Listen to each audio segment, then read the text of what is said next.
On va parler aujourd'hui de l'application Freeform, une app que Apple a lancée fin 2022. Donc pour avoir Freeform, il va vous falloir macOS Ventura, la version 13 de macOS.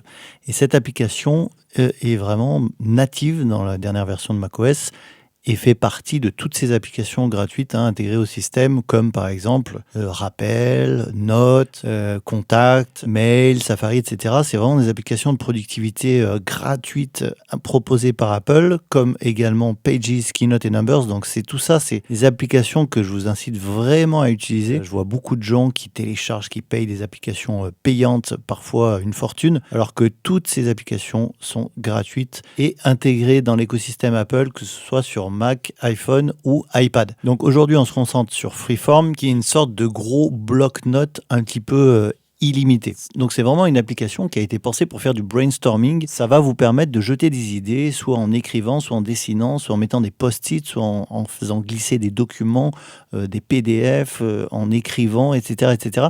C'est vraiment très très facile d'utilisation. Vous allez même pouvoir faire de la vidéoconférence grâce à FaceTime à l'intérieur de l'application. Vous allez pouvoir partager des documents avec d'autres utilisateurs. Et comme vous le voyez, c'est complètement intégré à l'écosystème Apple, comme je vous le disais. Message est intégré dedans, FaceTime peut être intégré dedans, vous pouvez collaborer avec iCloud, avec tout type d'appareil Apple, donc ça c'est vraiment une grosse force de l'application. Donc on va se concentrer sur la version Mac aujourd'hui, mais c'est exactement la même chose sur iPhone et iPad, et vous allez voir que ces trois versions fonctionnent également ensemble. Donc si vous débutez sur cette application, vous lancez l'application Freeform qui est dans votre doc ou dans votre dossier application. Donc pour créer un nouveau tableau, vous cliquez ici. Donc le principe du tableau, c'est comme si vous aviez une espèce de feuille de papier illimitée sur laquelle vous pouvez jeter des idées. Et cela de façon un petit peu infinie, puisqu'il n'y a pas de limite à l'espace de travail. Vous voyez, vous pouvez grossir votre espace de travail comme vous voulez, il n'y a pas de limite. Et que ce soit sur iPhone, Mac ou iPad, eh bien, grossir, dézoomer autant que vous voulez. Et ça, c'est une grande liberté. Donc qu'est-ce qu'on peut faire dans cette application? On va se concentrer sur le premier icône ici. Vous voyez, vous pouvez déjà mettre des blocs-notes. Voilà, par exemple, j'ai fait une liste des applications Apple gratuites dans macOS. Alors, il y en a d'autres, je ne les ai pas toutes mises. Vous pouvez sélectionner la liste, vous pouvez faire une liste à puces, vous pouvez justifier, comme on pourrait le faire dans le logiciel Pages, par exemple. Vous pouvez grossir votre bloc-notes, comme vous voyez ici. On peut sauter des lignes, vous voyez, vous êtes vraiment libre de faire tout ce que vous voulez. Là, je l'ai mis à gauche, je mets le texte en gras ou pas. Donc, c'est vraiment très libre et on peut créer comme ça autant de post-it qu'on veut.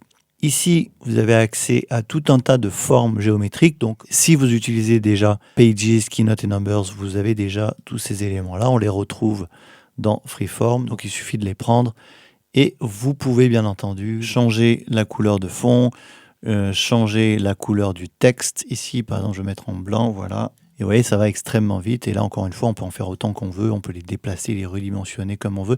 Donc, c'est assez facile. Évidemment, on peut créer des zones de texte. Et là, encore une fois, on va pouvoir retrouver toutes les options pour justifier, mettre en gras et également accéder à vos polices pour pouvoir les changer si vous en avez envie. Et vous allez pouvoir également personnaliser la taille de vos textes. Vous avez également accès à vos photos ou vidéos. Donc là, c'est toute votre bibliothèque photo qui va apparaître et vous allez pouvoir ajouter et faire glisser facilement une photo dans le document que vous allez pouvoir déplacer. Comme vous les voyez, on est vraiment très libre d'organiser les éléments comme on veut. En dehors des photos, on va également pouvoir coller des liens internet. Donc ça, c'est très pratique. Par exemple, si je tape utips.com, c'est un exemple, et que j'insère le lien, donc là, il va faire une recherche sur internet et hop, il m'a trouvé le lien.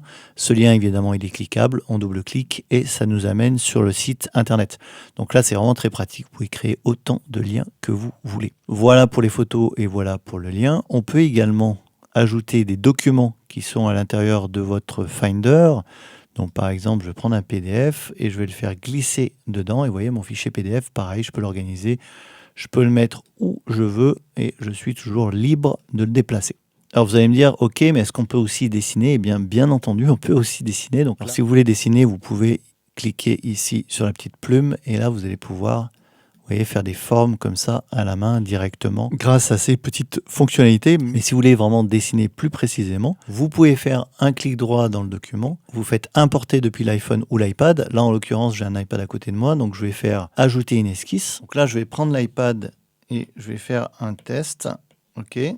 Voilà, que je souligne, je fais OK. Et le test que j'ai fait à l'Apple Pencil, vous voyez, est immédiatement accessible sur Mac. Je peux le déplacer, je peux le redimensionner, je peux le mettre où je veux. Donc c'est vraiment hyper pratique pour griffonner des idées. Dernière astuce, vous pouvez vous servir de Freeform comme un logiciel de mind mapping pour organiser et structurer vos idées. Donc, par exemple, je vais cliquer ici, on va mettre projet photo.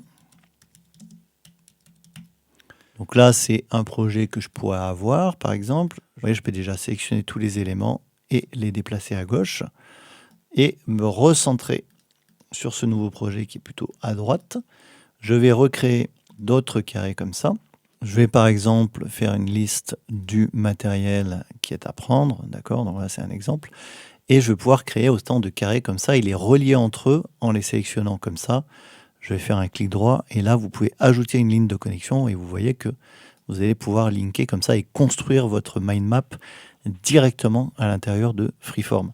Donc c'est vraiment un logiciel excellent, d'autant plus qu'il s'intègre parfaitement à l'écosystème Apple. Vous avez la synchronisation avec iCloud et tout ça, c'est gratuit. Donc honnêtement, ça vaut vraiment le coup de vous y intéresser si vous avez un iPhone, un iPad ou un Mac. Voilà pour cette petite présentation de Freeform, cette nouvelle application Apple, encore une fois gratuite et intégrée à tout l'écosystème. Encore une fois, je vous incite vraiment avant d'acheter des applications, de tester toutes les applications que vous avez sur votre Mac. Elles sont vraiment puissantes et elles communiquent super bien les unes avec les autres. J'en profite pour vous redire une énième fois, j'ai déjà fait pas mal de vidéos sur le blog à ce sujet, que Pages est l'équivalent de Word, Keynote est l'équivalent de PowerPoint et Numbers est l'équivalent d'Excel, que ces trois applications Apple gratuites savent ouvrir les documents Microsoft et exporter au format Microsoft. Vous pouvez aussi collaborer dans ces documents comme on vient de le voir dans Freeform.